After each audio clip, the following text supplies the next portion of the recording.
Hello and welcome to APS classes. गणित शिक्षण में जो वन लाइनर क्वेश्चन होते हैं उसको लेकर आए हैं, उस पर कुछ डिस्कस करेंगे, चर्चा करेंगे।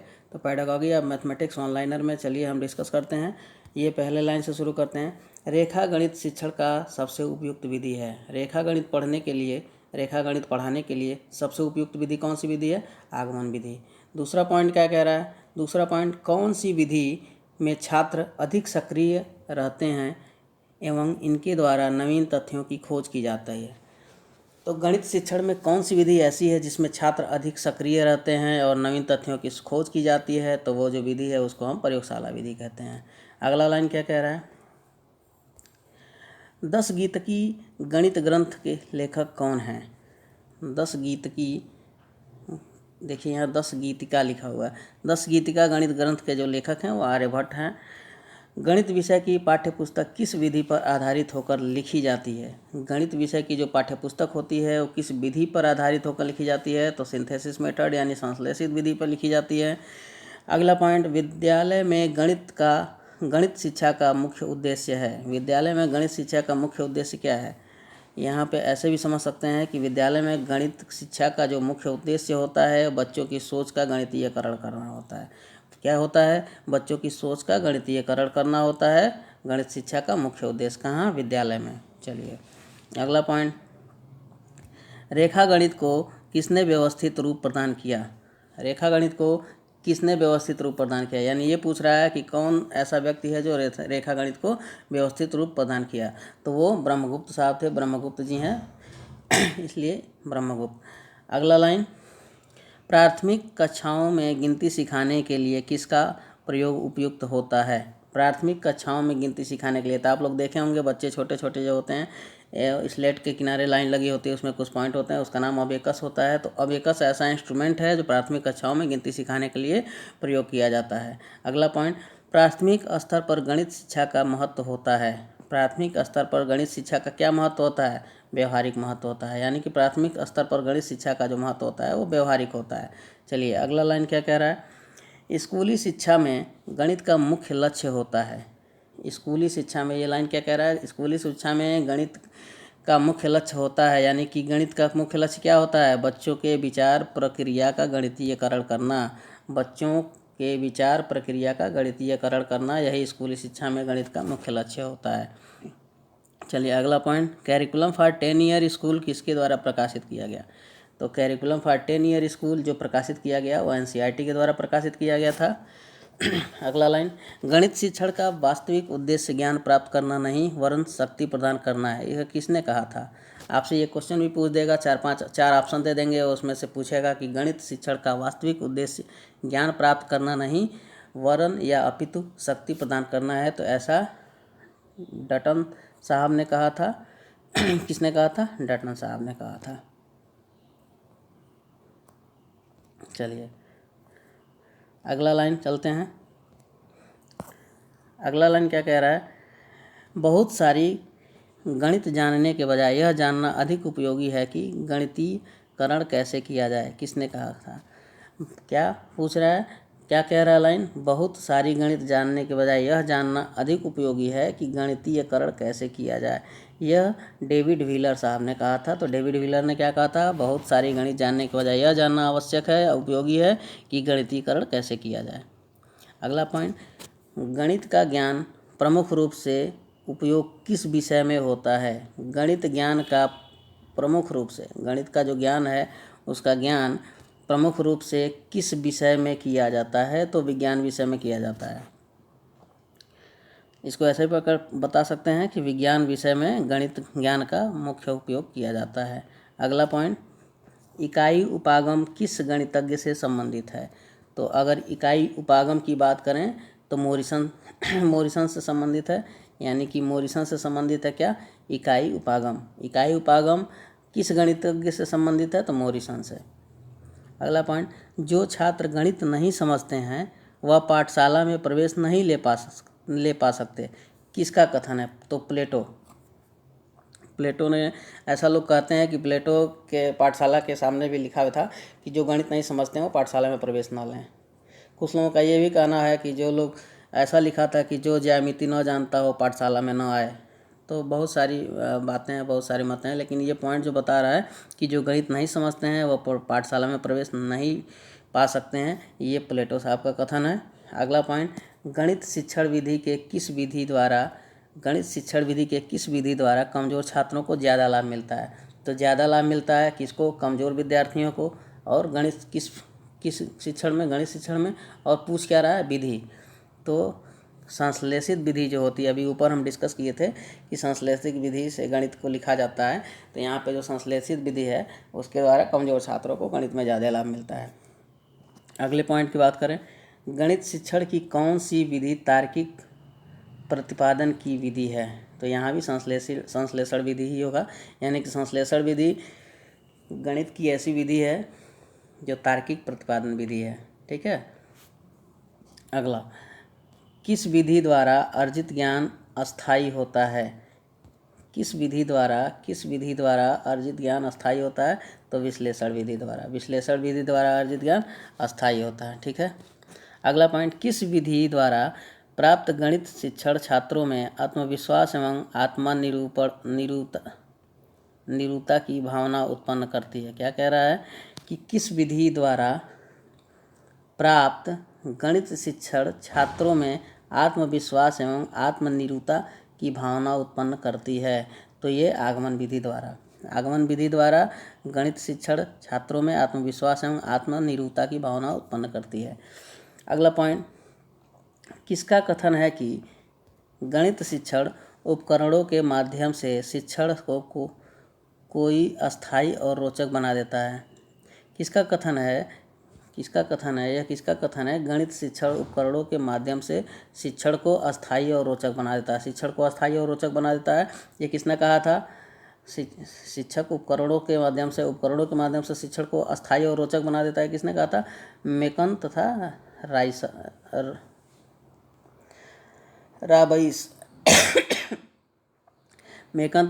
राबइस ने कहा था।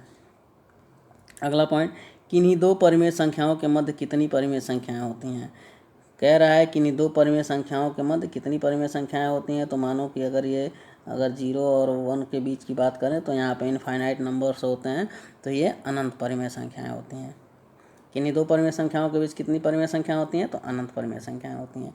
अगला पॉइंट, प्रथम 5 अभाज्य संख्याओं का योग होता है, कितना होता है? तो 28 होता है। 2, 3, 4, 7, 11, तो ये कुल मिला के 28 हो गया। प्रथम 5 अभाज्य संख्याओं का योग 28। गणित विज्ञान है। गणित कैसा विज्ञान है भाई? गणित विज्ञान है। किस प्रकार का विज्ञान है? तो गणनाओं का विज्ञान है। अगला पॉइंट, अंक गणित शिक्षण का उद्देश्य है। अंक गणित शिक्षण का क्या उद्देश्य है?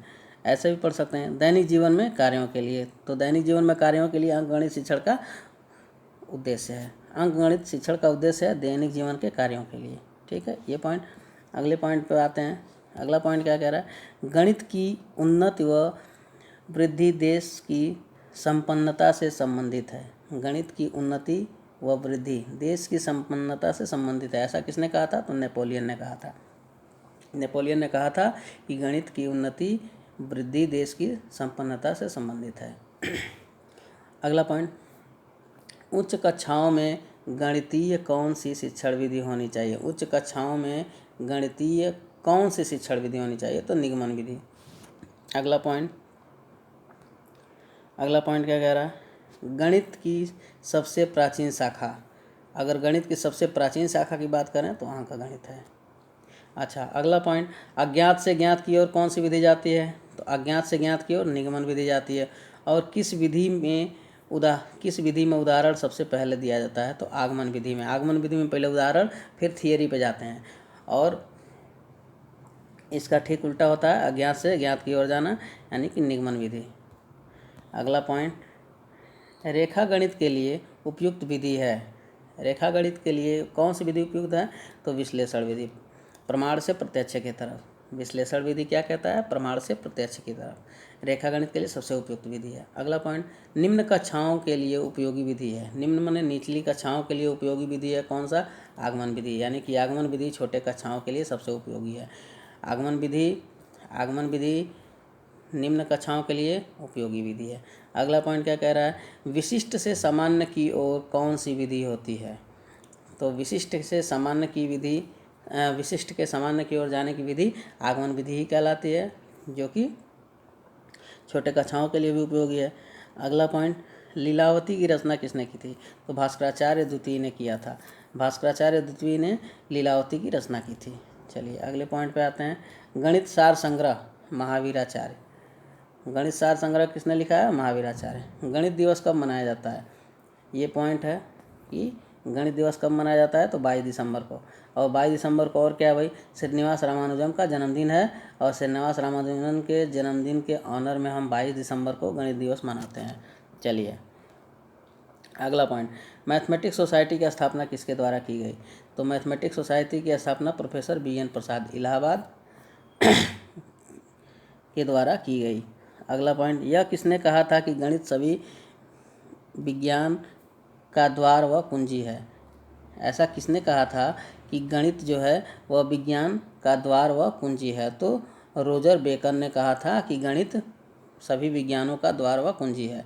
अगला पॉइंट क्या कह रहा है? सांख्यिकी में प्रसारण का विश्लेषण नामक विधि किसके द्वारा की गई है? सांख्यिकी में प्रसारण का विश्लेषण नामक विधि किसके द्वारा? तो R.A. फिशर। किसके द्वारा? R.A. फिशर। अगला पॉइंट क्या कह रहा है? गणित की मानसिक सिद्धांतों के जन्मदाता माने जाते हैं। गणित की जो मानसिक सिद्धांत है उसके जन्मदाता कौन माने जाते हैं? जन्मदाता प्लेटो माने जाते हैं। अच्छा, अगला पॉइंट, सबसे छोटी अभाज्य संख्या, तो सबको पता है 2 है। सबसे छोटी अभाज्य संख्या 2। अगले पॉइंट पर चलते हैं। गणित में हासिल लेने की प्रक्रिया किसके द्वारा दी गई थी? जो हासिल लेते हैं, कैरी करते हैं कि ये कैरी लिया इतना आया, तो ये श्रीधर के द्वारा लिया गया था। ये जो प्रक्रिया है श्रीधर साहब ने बताया था। चलिए, पाई का मान जो होता है 3.1416 का प्रतिपादन किसने किया था? तो आर्यभट्ट प्रथम ने किया था। आर्यभट्ट प्रथम ने बताया था कि पाई की जो वैल्यू होती है, पाई का जो वैल्यू होता है 3.1416 होता है, यानी कि 22/7 भी लिखते हैं इसको। अगला पॉइंट क्या है? 2 अभाज्य संख्याओं का महत्तम समापवर्तक यानी कि हाईएस्ट कॉमन फैक्टर की बात करें तो 1 होगा। 2 अभाज्य संख्याओं का जो हाईएस्ट कॉमन फैक्टर होगा वो 1 होगा। सबसे छोटी प्राकृतिक संख्या 1 होती है। सबसे छोटी पूर्ण संख्या 0 होती है, सबको पता है। गणित को विज्ञान का नौकर माना जाता है। गणित को विज्ञान का नौकर माना जाता है, ऐसा बेल ने कहा था। गणित ऐसी भाषा है जिसमें परमेश्वर ने संपूर्ण जगत को समाहित कर लिया है। ये किसने कहा था? गणित ऐसी भाषा है, देखिए यहाँ पे बता रहा है कि गणित एक भाषा भी है। गणित ऐसी भाषा है जिसमें परमेश्वर ने संपूर्ण जगत को यानी कि पूरे संसार को समाहित कर लिया। ऐसा किसने कहा था? तो गैलीलियो ने कहा था। किसके अनुसार गणित सभ्यता का दर्पण है? हागबेन के अनुसार। अगर हागबेन साहब कहते हैं कि गणित सभ्यता का दर्पण है, इसलिए हम कहेंगे कि हागबेन साहब के अनुसार गणित सभ्यता का दर्पण है। चलिए अगले पॉइंट पर पहुंचते हैं। विद्यालय में गणित शिक्षा का मुख्य उद्देश्य राष्ट्रीय पाठ्यचर्या 2005, ये बहुत ही इम्पॉर्टेंट है NCF 2005, और हर जगह कहीं ना कहीं पूछा जाता है। गणित शिक्षण में, विज्ञान शिक्षण में, या फिर टीचिंग लर्निंग, हर जगह चाहे वो किसी प्रकार के शिक्षण कौशल हो उसमें ज़रूर पूछेगा कि राष्ट्रीय पाठ्यचर्या का नाम जरूर आएगा। तो विद्यालयों में गणित शिक्षा का मुख्य उद्देश्य राष्ट्रीय पाठ्यचर्या 2005 के अनुसार क्या होना चाहिए? तो क्या होना चाहिए? बच्चों में चिंतन प्रक्रिया का गणितीयकरण करना। क्या करना? बच्चों में चिंतन प्रक्रिया का गणितीयकरण करना। ये 2005 राष्ट्रीय पाठ्यचर्या के अनुसार होना चाहिए। क्या? गणित शिक्षा का मुख्य उद्देश्य। चलिए अगला पॉइंट, प्राथमिक कक्षाओं के लिए गणित शिक्षण की सबसे उपयुक्त विधि है। तो छोटे बच्चों को पढ़ाने के लिए, गणित पढ़ाने के लिए सबसे बढ़िया खेल मनोरंजन विधि है। खेल में सिखा देंगे, ठीक है। तो प्राथमिक कक्षाओं के लिए गणित की सबसे उपयुक्त विधि खेल मनोरंजन विधि है। अगले पॉइंट पे आते हैं। बात करें गणित की रानी है किस? गणित विज्ञान की रानी है, किसने कहा था? तो गास ने कहा था। गास ने कहा था कि गणित जो है वो विज्ञान की रानी है।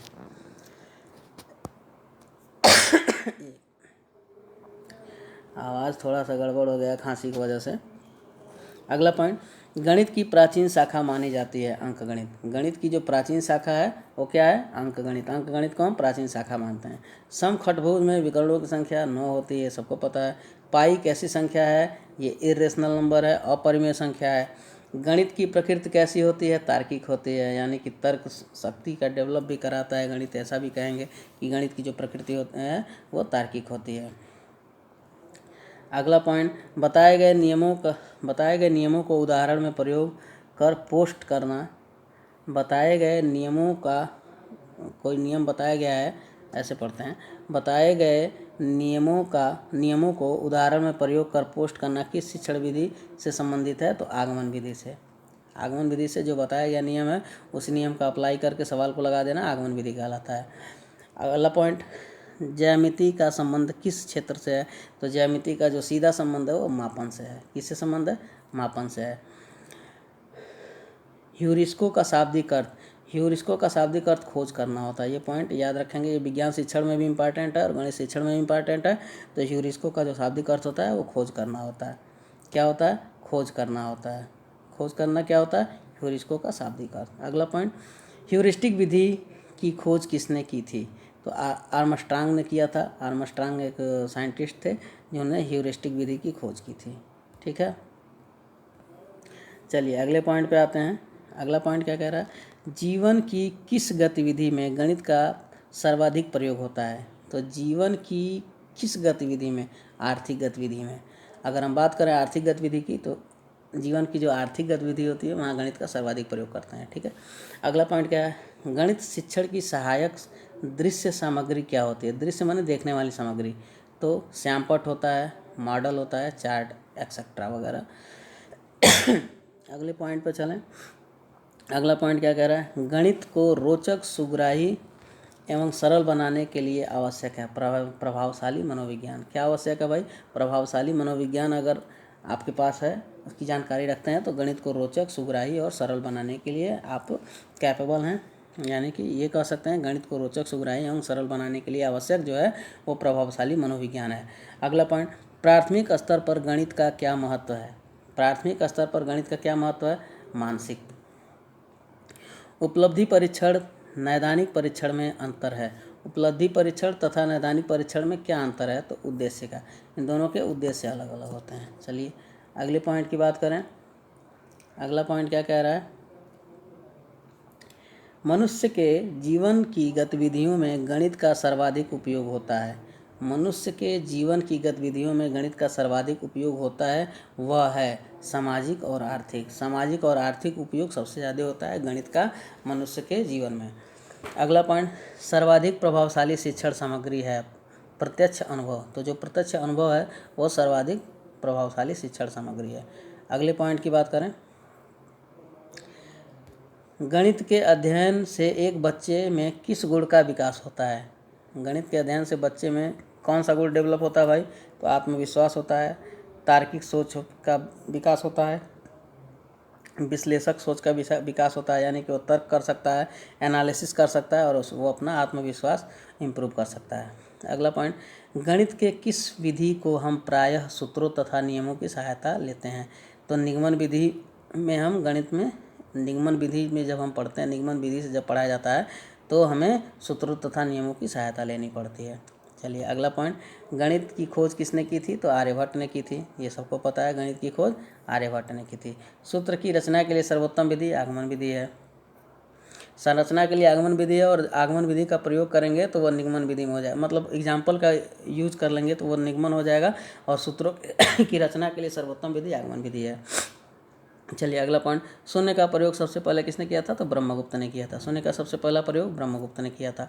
अगला पॉइंट, गणित की प्रकृति कैसी होती है? तार्किक होती है। आगे भी पीछे पढ़ चुके हैं, आगे भी पढ़ेंगे कि गणित की जो प्रकृति होती है वो तार्किक होती है। अगर बात करें तो त्रिभुज के तीनों अंतःकोणों का योग 180 डिग्री होता है, ये सबको पता है। पंचभुज के सभी अंतःकोणों का योग 450 डिग्री होता है, ये भी सबको पता है। अगला पॉइंट, विभाजन ई का उपयोग किसके लिए किया जाता है? देखिए एक नियम है विभाजन ई, इसका उपयोग जो होता है रेखाखंडों की लंबाई नापने के लिए करते हैं। ठीक है, अगले पॉइंट पर चलें। कौन सी विधि में छात्र के बजाय शिक्षण का केंद्र अध्यापक होता है?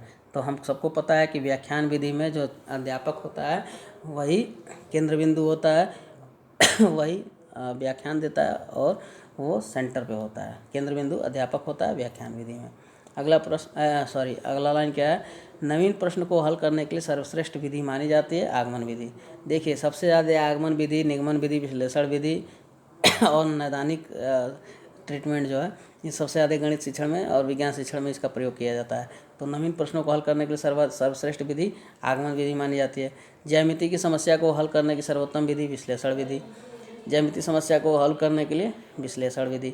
गणित शिक्षण के लिए खेल विधि का सबसे अच्छा उपयोग किसने किया? कह रहा है गणित शिक्षण के लिए खेल विधि का सबसे अच्छा उपयोग हेनरी कार्डवेल कुक ने किया था। ये याद रखेंगे, ये इम्पॉर्टेंट है, कई बार सीटेट में भी पूछा गया है। और इसमें से बहुत सारे सवाल हैं जो सीटेट के लिए भी उपयोगी हैं और आपके बीएड जो पेपर होने वाले उसमें भी पूछे जाएंगे, सुपर टेट में भी पूछता है। तो ऐसे एमसीक्यू और वन लाइनर क्वेश्चन के लिए जानकारी के लिए हमारे यूट्यूब चैनल पर बने रहें। इसके लिए धन्यवाद।